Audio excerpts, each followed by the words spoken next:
Olá, pessoal, sejam muito bem-vindos ao nosso segundo Igor Lê. Eu tô me divertindo muito gravando esses vídeos do Igor Lê para vocês, porque é sempre uma experiência muito boa falar de livros e comentar livros. E lembrando também que as minhas leituras aqui são personalíssimas, então é a leitura que eu faço com base no que eu já vivi, no que eu vivo e no que eu interpreto. E nada impede de você, por exemplo, ler esse livro e interpretar de alguma outra forma, entender de alguma outra forma. E que bom que nós somos diferentes, que bom que nós compreendemos as coisas de formas diferentes. Meu nome é Igor Albert e estamos aqui hoje para comentar o livro A Metamorfose de Kafka. E a pergunta principal dessa discussão vai ser: você é independente? E a gente vai falar um pouco disso. Mas antes, estamos num canal de concursos, então se você é concurseiro e tenta ou já tentou concursos de informática, eu estou deixando aqui na descrição um link de um formulário que contém algumas perguntas sobre como é um curso de informática bom preparatório para concursos. Então eu gostaria que você me ajudasse, gostaria de ter a sua opinião para organizar o meu primeiro curso online que está previsto para ser lançado no próximo mês, outubro de 2022. E esse curso vai ser focado no agente socioeducativo de Minas Gerais, mas na verdade a estrutura dele vai ser comum para vários outros concursos. Então, se você tenta ou já tentou concursos aí que caem em noções de informática, eu vou pedir que você me ajude. E não esqueça de curtir, compartilhar e comentar esse vídeo aqui, sobretudo se você gostar e se você achar que esse vídeo, esse conteúdo vai ser interessante para outras pessoas. E o último recadinho, na verdade, dois últimos. Se você não se inscreveu no canal, se inscreve aqui agora para você continuar acompanhando o que a gente faz aqui. Siga a gente no Instagram, estamos lá no @prof.igoralbert. E estou deixando também aqui na descrição o link do livro A Metamorfose do Kafka. Vou até mostrá-lo aqui para vocês. É uma edição bem bonita de capa dura e eu vou deixar também aqui na descrição o link caso você queira adquirir. E agora, sem mais delongas, vamos para a nossa discussão. Só para contextualizar, aqui a gente tem uma foto do Kafka. O Kafka, ele viveu de 1883 a 1924. Ele nasceu na República Tcheca, né, no que hoje é a República Tcheca, e é considerado um dos escritores mais influentes do século passado, né? Vira e mexe a gente tem alguma coisa aí que se refere às obras do Kafka. E o livro A Metamorfose foi publicado em 1915. E a versão que eu estou utilizando aqui é essa com a tradução de Peter Rissati, ilustrações de Lourenço Mutarelli, inclusive um livro muito bonito, muito bem feito, com ilustrações mesmo. Posso até mostrar para vocês algumas partes aqui, muito bem organizado. E a editora é a editora Antofágica de 2019, essa edição, beleza? Ah, então, a primeira pergunta que eu lanço aqui com base nessa obra é: como será a nossa vida amanhã? Será que a gente tem algum controle? Será que a gente tem alguma possibilidade de pensar como será a nossa vida um segundo depois, um instante depois, amanhã, depois de amanhã, né? E nessa incerteza da vida que a gente está inserida, que a gente vive a todo momento. Então, o primeiro trecho dessa obra já vai trazer uma reflexão nesse sentido para a gente. O personagem principal é o Gregor Samsa, né? E quando o Gregor Samsa, certa manhã, despertou de sonhos intranquilos, encontrou-se em sua cama, metamorfoseado em um inseto monstruoso. E aqui eu vou dar alguns spoilers, mas como diria um professor de literatura meu, ele sempre falava o que importa não é o que vai acontecer em si, mas como as coisas vão se desenrolar, né? Mas o Gregor Samsa, ele vai acordar um belo dia como um inseto, alguns vão falar que é uma barata, e ele não vai conseguir mais sair daquela condição. Ele vai morrer barata.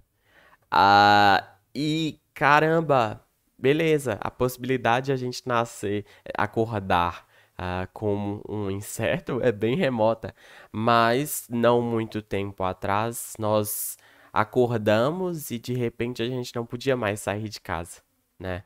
Pela Covid-19. Então, a vida, ela é sempre muito cheia de incertezas. A vida é muito incerta e é incerta o tempo todo. Então, como que a gente tem se comportado diante dessas incertezas da vida, né? Como que a gente se pensa diante dessas incertezas da vida?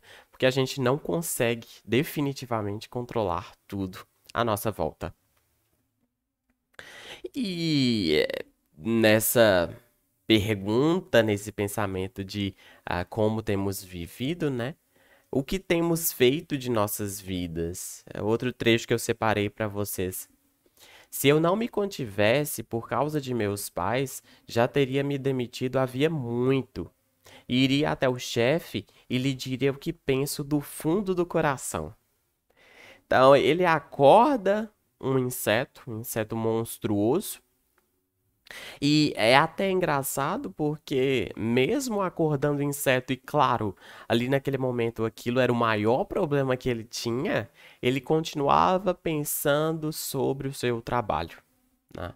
Então, o quanto o trabalho influencia e nos prende, né, mesmo quando estamos muitas vezes fora dele. Ah, e o que chama atenção nesse ponto aqui é justamente esse ar de o que eu teria feito. Eu já teria me demitido havia muito. Iria até o chefe e lhe diria o que penso do fundo do coração. Opa, mas aí entra a questão da incerteza. De repente acontece algo em que eu não consigo fazer mais nada diante daquelas situações em que eu queria ter feito muita coisa. E acaba que a vida é sempre essa balança, é sempre esse movimento de fazer o que eu quero pro agora e de cuidar do futuro. E acaba que a gente precisa sempre encontrar um meio termo, porque a gente não pode viver só o agora e aproveitar tudo e não pensar no futuro. A gente sempre tem que encontrar esse meio termo. E é engraçado porque um outro trecho ele vai falar justamente sobre isso. Ao mesmo tempo, no entanto, não esqueceu de se lembrar nesse ínterim que reflexões calmas seriam melhores que decisões desesperadas. Essa aqui, na verdade, é uma máxima da minha vida, que em qualquer situação, caramba, se você parar para pensar, se você mantiver a calma, é sempre muito melhor do que você entrar em desespero e ficar afoito em relação à situação. Porque tomar decisões com uma emoção muito à flor da pele acaba sendo, em grande medida, tornam-se sendo decisões mal tomadas, né? Então, tá, eu estou diante de um problema novo, estou diante de uma situação completamente inusitada, mas, mesmo assim, se eu me mantiver calmo, talvez eu consiga resolver as coisas de uma forma melhor, né? Então, entra também nessa questão de balancear, de viver o agora e de planejar o futuro, porque a vida talvez se resuma a encontrar um meio termo disso. Ah, um próximo trecho que eu achei bem bacana. Adeus, pensou. Que trabalho penoso fui escolher. Dia após dia viajando, as agitações comerciais são bem maiores do que na própria sede da empresa, e além disso, ainda me impõe essa vexação que é viajar, as preocupações com baldeações, as refeições irregulares, ruins, um convívio humano que sempre muda, nunca perdura, nem se torna afetuoso. Que o diabo carregue tudo isso. Ah, e aí volta para essa questão, né? De ele estar pensando no trabalho mesmo com toda essa situação problemática em que está inserido. Mas um ponto que me chamou a atenção foi justamente esse que está destacado em verde, um convívio humano que sempre muda, nunca perdura nem se torna afetuoso. Ele era caixeiro viajante, então o trabalho dele era sempre estar na estrada, e isso me faz pensar em um outro ponto importante, que é essa criação de laços humanos. Ah, Às vezes a gente tem algumas ideias na modernidade, na contemporaneidade, que as pessoas passam a acreditar em coisas que talvez elas não tenham tanto desejo assim. Como assim? Um, um desejo bastante genérico, sobretudo dos jovens hoje, é trabalhar de qualquer lugar ou trabalhar de casa. Então, caramba, eu quero um emprego em que eu possa trabalhar de qualquer lugar, porque eu quero trabalhar um dia em cada cidade, um dia em cada país, e essa é a vida que eu quero ter. Mas será? Claro que cada experiência humana é única, cada pessoa é única e cada pessoa vai viver as experiências de forma única. Mas muitas vezes as pessoas elas pensam por lados muito romantizados das coisas. Então, será que trabalhar viajando em convívios humanos que sempre mudam, que nunca perduram, nem se tornam afetuosos, ou seja, você não consegue criar laços nos lugares em que você está? Será que é isso mesmo que faz sentido para você?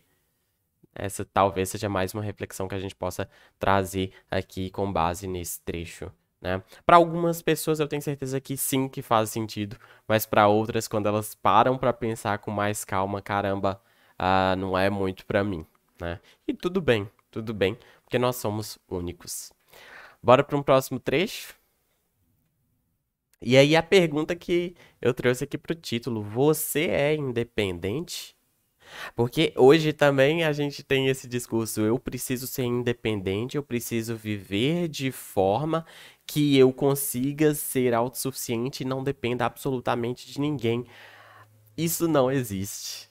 Começar aí das coisas menores, né? Da sua alimentação, por exemplo. Você provavelmente não planta o que você come, não cria os animais que você come ou as plantas que você consome. Saúde, educação, você sempre precisa de alguém, de pessoas que criam conteúdos, que escrevem livros, que ensinam, que fazem coisas, que constroem coisas. E a gente está num mundo muito globalizado e interdependente. Talvez o conceito de interdependência seja melhor do que o conceito de independência para traduzir esses nossos anseios. A gente quer sim a gente quer ser pessoas que consigam viver de uma forma sustentável e com sua própria vida, mas a gente precisa reconhecer também que a gente tem relações com outras pessoas e que a gente precisa disso. Mas o trecho que eu separei para falar disso é esse da página 92, que no momento em que ele se torna um animal, um inseto, ele não vai conseguir mais ah, buscar seu próprio alimento e, na verdade, ele vai ficar trancafiado dentro do seu quarto. Ah, e ele vai depender de sua irmã, por exemplo, para levar o alimento para ele. E aqui a gente vê um cuidado muito grande inicialmente da parte dela para com ele, nesse trecho. Para testar seu paladar, ela, né, sua irmã, trouxe uma variedade de coisas, espalhando tudo sobre um velho jornal. Havia legumes meio apodrecidos, ossos do jantar cercados por molho branco endurecido, algumas uvas passas e amêndoas, um queijo que Gregor havia dito ser intragável 2 dias antes, um pão seco, um pão com manteiga e um pão com manteiga e sal. E olha que atitude bacana, porque eles se tornaram um animal, então ele não conseguia mais se comunicar. E a sua irmã levava alimento para ele e testava o paladar dele. Então colocava um pouco de cada coisa para descobrir o que ele, enquanto animal, gostava de comer. Porque inicialmente na história, ela tinha levado leite. Leite era o alimento favorito do Gregor humano, mas o Gregor animal já não gostava mais. Então, o cuidado e essa dependência que ele tinha de sua irmã, por exemplo, é uma ilustração muito bonita dessa interdependência que a gente tem nas nossas vidas, né? E é engraçado porque um outro ponto também é o problema de acostumar-se ao outro. O que acontece é que ao longo da história ele vai perdurando ali naquela condição de animal e as pessoas vão perdendo a esperança de ele voltar a ser humano. E ele vai sendo deixado de lado e até sendo destratado por sua própria família. E a gente pode levar isso para os nossos convívios, né? Porque em um momento você está cuidando daquela pessoa, cuidando das pessoas ao seu redor, só que você vai se acostumando àqueles relacionamentos, àquelas relações, e tudo vai se tornando comum para você e você passa a ser desleixado nos seus relacionamentos, nas suas relações. E é isso que o trecho vai mostrar aqui pra gente. Sem mais pensar naquilo que poderia agradar a Gregor em particular, a irmã, antes de correr de manhã e à tarde para a loja, empurrava com o pé da forma mais apressada qualquer comida para dentro do quarto de Gregor, para à noite, não importando se ele havia talvez gostado da comida ou, como era mais frequente, a tivesse deixado totalmente intocada, puxá-la para fora com um arrastar de vassoura. A arrumação do quarto, da qual ela cuidava agora apenas à noite, não podia ser feita com mais rapidez. Faixas de sujeira corriam pelas paredes, aqui e ali havia emaranhados de pó e lixo. No início, assim que a irmã chegava, Gregor se punha em cantos que indicavam a imundície, para de alguma forma, com isso, repreendê-la. Mas ele poderia permanecer ali por semanas inteiras, sem que a irmã melhorasse. Assim como ele, ela também via a sujeira, mas tinha decidido deixá-la ali. Então, com o passar do tempo, o que acontece é que todos perdem a esperança e criam até uma repugnância em relação a ele. E a irmã já não se importava mais, ela tinha que ir para o trabalho, empurrava qualquer coisa que achava na frente para ele comer. Ele não gostava e acabava ficando com fome. E o seu quarto sujo, ele, claro, não conseguia limpar. E a sua irmã também não se importava mais com nada disso. Então, o quanto o acostumar-se com o outro é bom. Porque se for um acostumar-se de, cara, que bom que eu tenho essas pessoas ao meu redor e vou cuidar para tê-las, que bom que seja, se for um acostumar-se assim, mas muitas vezes o acostumar-se se resume a, eu tenho sempre essas pessoas aqui, então eu posso tratá-las da forma que eu quiser, com o desleixo que eu quiser. E que foi o que aconteceu aqui. Então, se esse acostumar-se traduz em desleixo nas relações, isso se torna um grande problema. Ah, esses foram os trechos que eu separei aqui para a gente falar, né, desse clássico da literatura que é A Metamorfose, do Kafka. Um livro incrível, recomendo muito a leitura. E só uma última coisa que eu gostaria de falar, que é, Igor, por que você está falando de literatura? Porque você está falando de livros no canal que é para falar de informática, de matemática, de raciocínio lógico para concursos. Primeiro, porque falar de livros é sempre bom, e segundo, para incentivar vocês a lerem cada vez mais. Eu já vi muita gente que vai para as provas de concurso, vai super bem na prova objetiva, chega na redação e perde o concurso, não alcança as notas mínimas. O que é isso? Muitas vezes falta de leitura.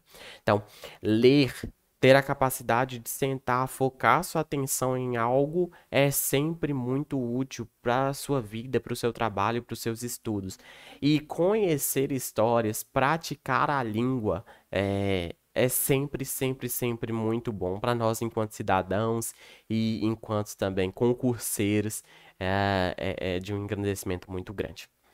Era isso. Não esquece de responder ao formulário que está aqui na descrição. Curta esse vídeo, compartilhe, se inscreve aqui no canal, me segue lá no @prof.igoralbert no Instagram. Comenta aqui o que você achou, se você gosta, se você não gosta dessa obra, o que você achou dos comentários que eu trouxe aqui. Muito obrigado pela sua atenção e até uma próxima. Falou!